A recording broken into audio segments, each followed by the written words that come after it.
Welcome back to MLG Orlando 2011, and it is group stage play time for MarineKingPrime versus LiquidHaypro. I'm Day 9. I'm Husky, and is everyone here enjoying the show so far?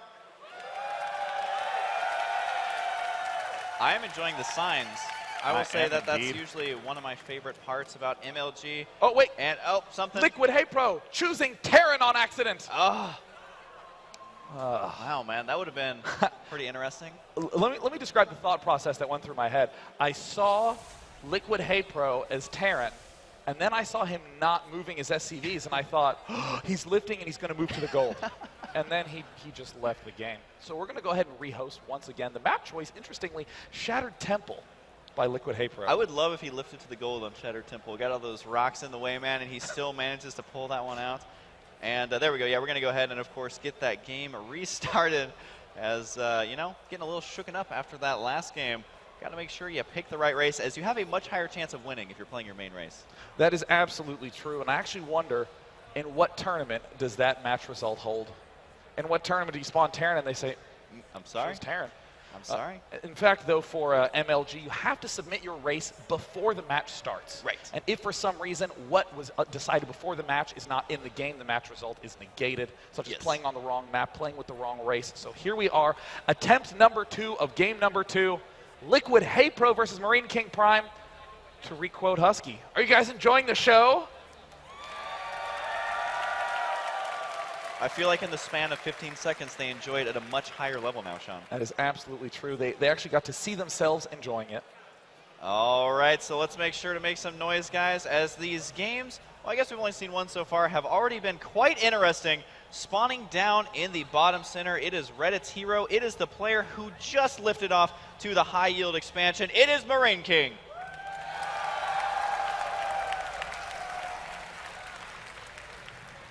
In the left position, a regular in the MLG group pools, but has never made quite as large a splash as he had at this tournament. It is LiquidHaypro. I was actually talking to HayPro yesterday once the games finally wrapped up at about 1:30 a.m. And he said he actually wasn't feeling too well after his traveling, and that is something that can really affect your gameplay. He said he was getting the sniffles, not really feeling the best here. So after that last game and feeling sick, I am just going to be so happy for him if he's able to take a game, just because right now it feels like he's going to have a very tough road ahead of him. Absolutely. I mean, against Marine King, even though he has those goofy antics, when it comes down to it, MarineKingPrime is a straight-up solid player. And given the fact that we're seeing all these SCVs queued, would not be surprised at all to see Marine King go for a command center before barracks play. What will LiquidHaypro do? Almost certainly do at hatch first at his expansion. He might feel a little bit suspicious upon seeing no racks whatsoever, but we are seeing Marine King start to save up a lot of those resources. Will he be doing the wall off at his front, or will he just boldly plant it right down at the bottom, or boldly over here by the rocks? There it is, command center first. Now, Sean, do you think he's just doing this to try and hide it so the Overlord doesn't spot it, or is lifting it off to that safer expansion in the bottom right, is that viable? I absolutely think that he should float it back to his natural. I mean, even though this bottom right might be a little safer from ground for a brief period, not only can Zerg knock this down, and you're going to have a hard time defending on this side, but especially when he gets Mutalisks up, it's just a bit too far away. The issue, though, is that LiquidHaypro is going to have a hard time identifying if anything scary is coming, like a 2-racks. We're seeing him already send this drone out. This is going to make him apprehensive about moving out towards the center to maybe pick off a command center over here. Now, the decision-making for HayPro right here is going to play a huge role in how this game develops. If he decides to make too many Zerglings, then it's probably really not going to work out for him, as Marine King will be walled in by the time those Zerglings will arrive. But you can see he's really trying to scout around to see exactly what's going on here, as he's not going to have a lot of Overlords quite yet to spot this. So how many Zerglings is he making? He is making 6, which is something he's really going to have to utilize. He even has his drones brought down, and he transferred quite a bit of drones here. As you can tell, he still doesn't quite have a perfect read on what's headed his way. Now, this is a very useful bit of timing. Notice how right as these Zerglings hatch, that is when this command center finishes up. So in a sense, this is actually a very safe place to build a command center. The only thing you really need to worry about is a player who does go for that pool first style. And you're honestly going to be very confused again if you're LiquidHaypro. This is about the same timing as a player who lifted off and went to the gold. And unfortunately for him, he has not scouted the command center. So these Zerglings on the field, this is going to be not a very comfortable position for HayPro because, I mean, you may look at 6 Zerglings and be like, well, it's not really that frustrating for a Zerg. But, I mean, at the end of the, is this not walled off? Those Zerglings might be able to make it up there. That is not walled off at all. And, okay, well, I guess this is pretty good right now for HayPro. No, I was not expecting this at all. So now these Zerglings, he will be able to use these. And if nothing else, he's forcing Marine King to pull off these SCVs. And the control from Marine King is pretty darn good. And the Marine looks like he'll be okay. For now, no, it's going to be killing some more SCVs here. Ooh. So I was not expecting that whatsoever. In that workers loss, we see 5 have been picked off by HayPro. A great investment given the fact that he had to build those Zerglings at the start out of fear and then went ahead and just broke the front, and Marine King is actually going to be going to the bottom right, which I think is a very, very surprising maneuver. That's going to be tough as hell to defend. He is going to be going straight up for the double factory with double reactor. This is becoming a real popular opening in Korea. Yeah, I'm just wondering kind of the thought process for Marine King. Maybe it's because he saw a lot of Zerglings. He's worried he can't secure that natural quite yet, especially after taking a little bit of economic damage. And maybe since this command center hasn't been spotted, this is kind of a super hidden expansion that HayPro knows nothing about. But the problem is that since he upgraded it to the orbital command, you can't load up all of those SCVs and then fly them over there. So he's literally making these one at a time. So it is going to take it a while to kick in. So I feel like HayPro after that is going to be much more comfortable than if those Zerglings just didn't do a lot. This kind of play from Marine King is very much so it's almost a forced maneuver. Oh my god, is he actually going to go 3 factory with reactor? Like mass Hellion. I mean, this might work if you had your natural, and like you said, you could transfer SCVs, but at this point, this is almost a dead weight command center. The way that this strategy is supposed to work is that you get so many Hellions that no matter how many spine crawlers or queens or Zerglings he has built, he cannot possibly prevent them from getting up into your main base. Well, HayPro is going to need to make something here, as he may actually lose his Evo chamber here as the Hellions are slowly roasting it away. Could put a queen on the high ground to try and prevent this, but so far he is deciding not to, as the Hellion numbers are rapidly growing. 3 Hellions being produced at a time. And hopefully for HayPro's sake, he gets a read on this because he is just making Zerglings right now. So many Hellions in production, and if you're HayPro, you're going to start to get real suspicious when you see that many Hellions out on the screen. Could even plant a scan down, try to pick off any Zerglings up on the high ground. There he is, happy to even lose just 1 Hellion to pick off this Evo chamber. Wow, he actually got that. Now the Broodlings are going to get a couple of hits off, which is a surprising little victory for him, but at this point, it's going to make him feel uneasy because that just opened up his natural a little bit more. The Hellion's got to try and run in the main. Where are the queens? There we go. Needs to leave at least 1 queen on that ramp. It is absolutely vital. The Hellion production in full swing. 4 Hellions at a time. And Sean, you were saying Marine King likes to put on a show. I feel like that's exactly what we're watching right now. And it looks like he's just going to go ahead and go straight for this spine crawler. He is literally building so many Hellions. He doesn't care what he's up against. Roasting 1 queen, the Zergling count continuing to climb higher and higher and higher for HayPro. But when there are Hellions 6 at a time barreling down your front door, a single spine crawler, no matter how many transfuses you get, it will fall. Eventually, Baneling's trying to get produced. But Marine King doing a straight Hellion attack at the front. And I unfortunately don't think that Baneling Zergling is going to be the best unit to deal with this. The Zerglings are getting off a surprising amount of hits, but Hellions are pretty good against them. And unfortunately, these Banelings I don't think are ever going to be able to hit unless he can get them in right when the Hellions shoot. He's going to try for right now. Oh, he did get a nice hit there. Another Hellion on the way, or another Baneling rather, and it does look like the Hellion numbers are getting larger and larger now, 6 Hellions at a time. Now, if HayPro can wall off the front of his base with structures, he'll be in decent enough shape until he gets that Spire done, but Marine King, with only Hellion, is continuing to rip this front apart. More queens are in the front lines right now, but taking massive damage. The Hellions just seem unstoppable at this point.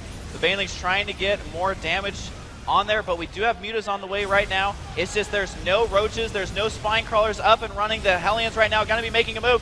1 queen and the second one do fall. A 3rd queen could go down as well. I think Marine King's got to be in a good spot. These drones need to evacuate, but they're not going to be able to get out of there. Forced to engage this many Hellions with drones, not going to be comfortable for him. We do have 5 mutas about to hatch right now, but is it going to be in time?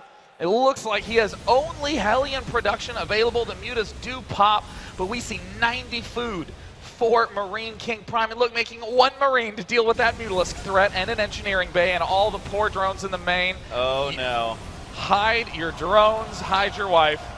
because they are roasting everybody up here as this main base is literally going down to mass Hellion.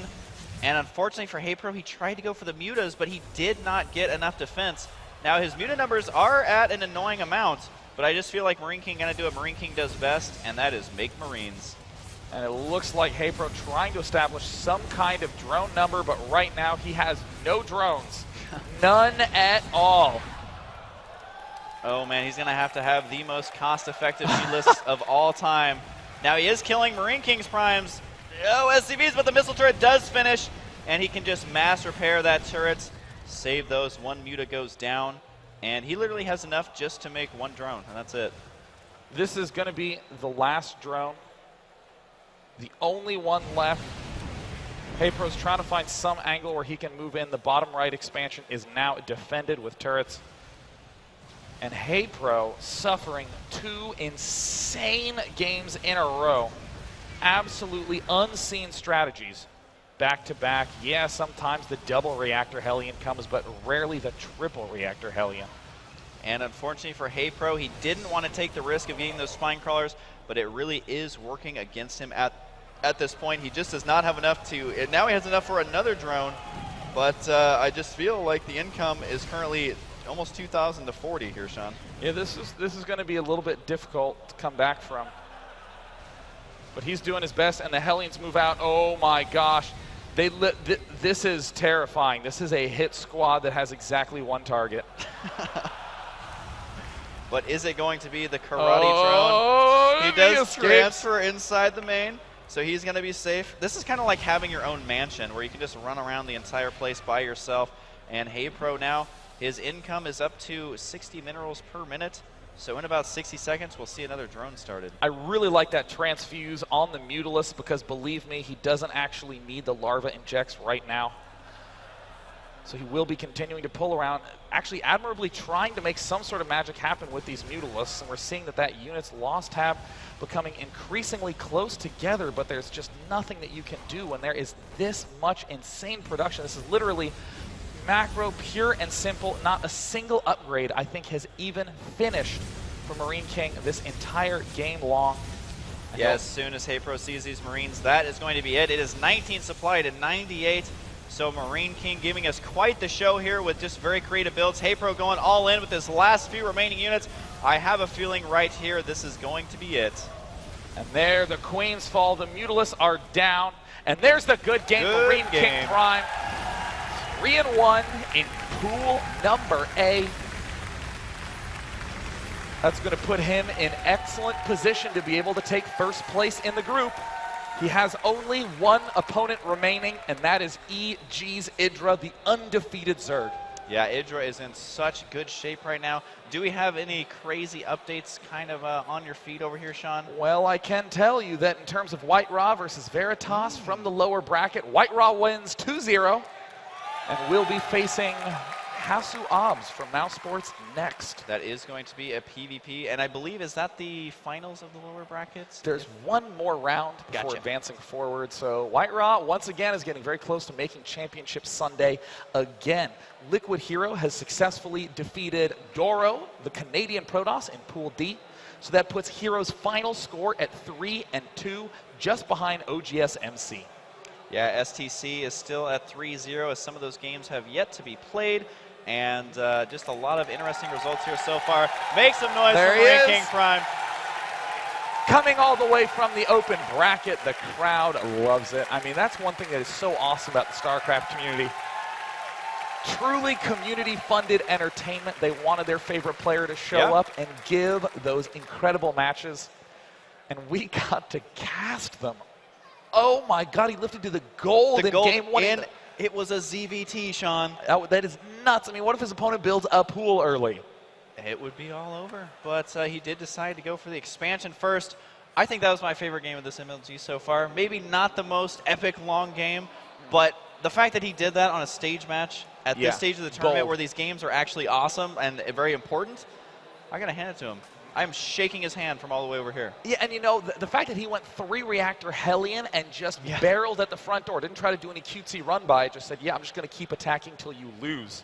I mean, that is really showing that he is thinking about the game in a way that no one else really has yet. So I'm excited to see how he's going to fare up against EG's Idra. All right, so we are going to go ahead and take a break here, but when we come back, it is going to be more StarCraft action. Make sure to follow me and Sean on Twitter as we are updating when we're going live and all that good stuff. I'm Husky StarCraft on Twitter. I am Day9TV on Twitter. Whatever you do, don't go away. More pool action coming up right after this.